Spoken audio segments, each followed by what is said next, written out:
Reach Enigmas and Theories is back with another video. What? I meant to say Real Enigmas and Theories is back with another video. Okay. Okay. Okay. Okay. And I'm not going to tap dance around the obvious. Those last few revelations I came across shocked me just as much as it shocked some of the people who didn't like my videos. Someone said I was trying to make the show about race. What? Someone else said I view the world through a Jim Crow lens, whatever the hell that means. Some even took the time to leave a comment telling me that they are unsubbing. I was like, wait, no! Don't go, Frank! but the love and genuine encouragement was more in abundance, and those vibes had me like, You don't break me. You hear that? You don't fucking break me! the emergence of some of these clues into the possible reasoning for why at least some of our residents are being brought to this place shocked me. However, I must say that I am thoroughly impressed with how they encoded it into the writing. All from the Jim Crow, the Thomas Rice, the Gulagog, the Fiddler and Toby Roots connection, and Jade having blood on his hands. Another tidbit just came to mind. Jade's energy after he woke up was if Toby paid for this escape room and everybody worked for him. He even says it right here. Look, I'm all for authenticity, but I'm also really hungry. And since y'all basically work for me anyways, it's kind of okay, so.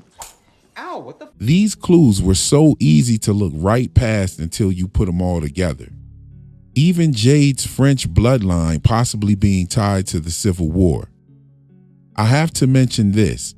I've seen a few posts on Facebook and Reddit talking about the number 47 on the radio and 47 being encoded into Tabitha's hospital room.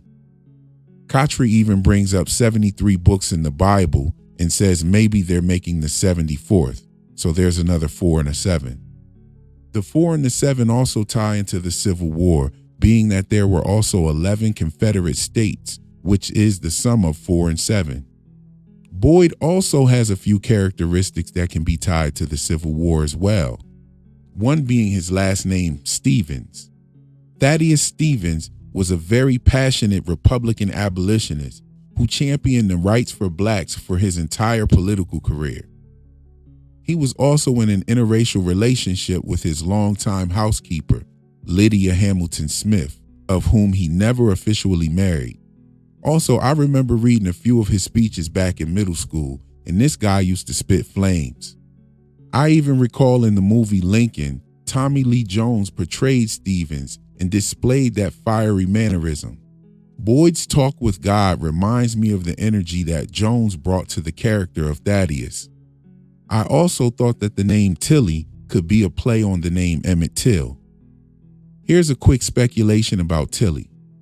I wonder if we'll see Tilly find out that she had members of her family that were there before. Perhaps Lauren or Frank Pratt was the child of Tilly and Megan was her granddaughter. Correct me if I'm wrong, but Megan and Tilly are the only ones that we have seen say a prayer directly from the Bible other than Father Khatri. And when Megan met her demise, the slow walker was posing as her grandmother. Let's remember that Tilly said she was on her way to bet on the ponies, and there's a Wonder riding horse right by Megan's window. There's also a merry-go-round pony at the staircase in Colony House. Ethan was also wearing pajamas that had horses all over them. We also have the pony in Boyd's If I Had a Boat song by Lyle Lovett. The horses could represent the many Confederate statues of riders on their horses. Look at this picture of Megan's room while the Matthews are touring the house. The horse is turned over, which could symbolize some of the pulling down of those monuments. There were a few more horse references that I noticed. Let me know in the comments if you caught them too. One time is at the wedding of Fatima and Ellis, where Boyd says wild horses couldn't keep him from the occasion. That's where we get to see our last look at some of Ellis's artwork. And while we're on the subject of Ellis's art, check out this painting that looks like two men carrying children dressed in white.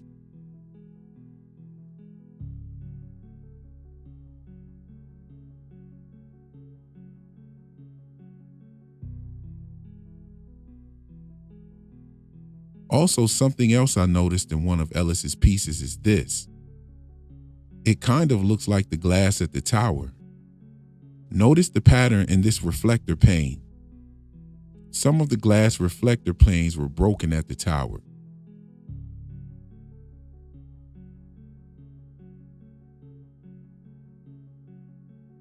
In a previous video, I mentioned the possibility of Jim being related to the architects of the tower.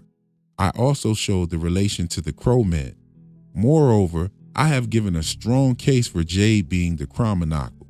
Now, another YouTube page called The Movie Blog left a comment in one of my chronicle videos. He said that he thought that the chronicle was Tabitha.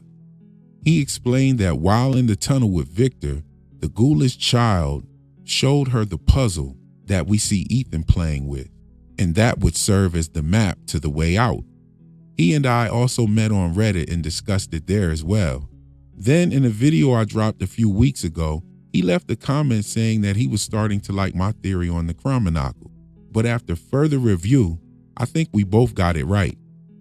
There was one flaw in his theory, that he said Jade was the lonely dragon, and he also said that the puzzle was the map. The problem with that is that the chronicle is supposed to receive the map from the lonely dragon in the cavern of the lonely dragon.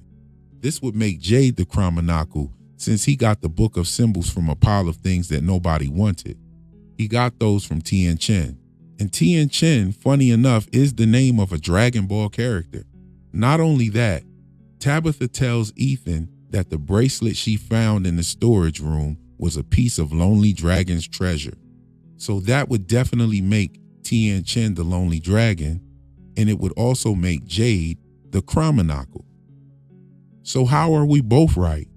Well, when Jim was doing his chronicle dance, Tabitha specifically says there are two chronicles in the cave. She also says there are two chronicles for you. Chronicles for the cave. Two chronicles for the Okay. There's gonna be two chronicles for you. And if there are two chronicles, then there could be two lonely dragons. So he was right about Tabitha being the chronicle, but her lonely dragon is Victor. Victor was left alone, and he also showed Tabitha how to get to the tower. Victor is also a hoarder of things that nobody wants. This also makes sense when we look back at episode 209. You see both lonely dragons and both chronicles in the house with each other. Tien Chen and Victor with Jade and Tabitha, or Jabitha. Again, shout out to the movie blog for hopping in the comments with his perspective and keeping the conversation going with us. That's a perfect example of how we all have theories that could be all wrong, or we could be all right. And also shout out to the writers for throwing that mean curveball. But Real Enigmas and Theories doesn't just keep a magnifying glass. I keep a bat too. I seen a few questions in the comment section asking why Jade didn't see any slow walkers in the tunnels. I have two possible answers for this. Let's start with the most obvious. Jade went down a different corridor within the tunnels. The space Jade was in seemed to be much more spacious than the sleeping spots where we saw the slow walkers. The second answer is maybe they moved. The behaviors of the slow walkers have definitely changed a bit, with Boyd being able to stand in arm's reach in episode 206, and how they stood still outside of the RV. I would say that their behavior has changed since the beginning of season 2 when we saw them sleeping in the tunnels.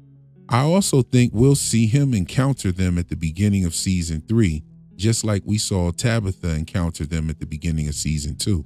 We got the tower at the end of season 1 and season 2. This show definitely gives us our fair share of cycles. I have to mention this about what I said earlier about the subscriptions. In my first 2 videos, I did the whole spiel about subscribe, comment, and share at the beginning of the video. I was new to YouTube and I thought that that was the thing to do. But then I thought about how I never liked the video because someone asked me to. I liked it because I liked it. And I never subbed as well like that. I subbed because I like the content. So that's why I just don't bother y'all with that in my videos. And if you don't like my content, I don't blame you for unsubbing. That's cool. But from now and on, as from the beginning, I will just continue to produce valuable, consistent content for those who dig my style of analyst. I just wanted to throw that in there real quick. Now, if there's one thing that I've noticed is that season 1 was dropping some heavy esoteric jewels that explain the very possible link to America's history and why the residents have been brought to this place. However, season 2 is just as full of clues, and I'll be making a series of videos about some very interesting dialogue that was used throughout the season. This dialogue concerns Jim, Victor, and Jade. However, if you want to be fully versed on my theory about the chronicle, I suggest watching this playlist to better understand my series about the dialogue in season 2. Just a little something to think about while we wait on the next episode. That's all for my video today. I'll catch you in the next one. Peace.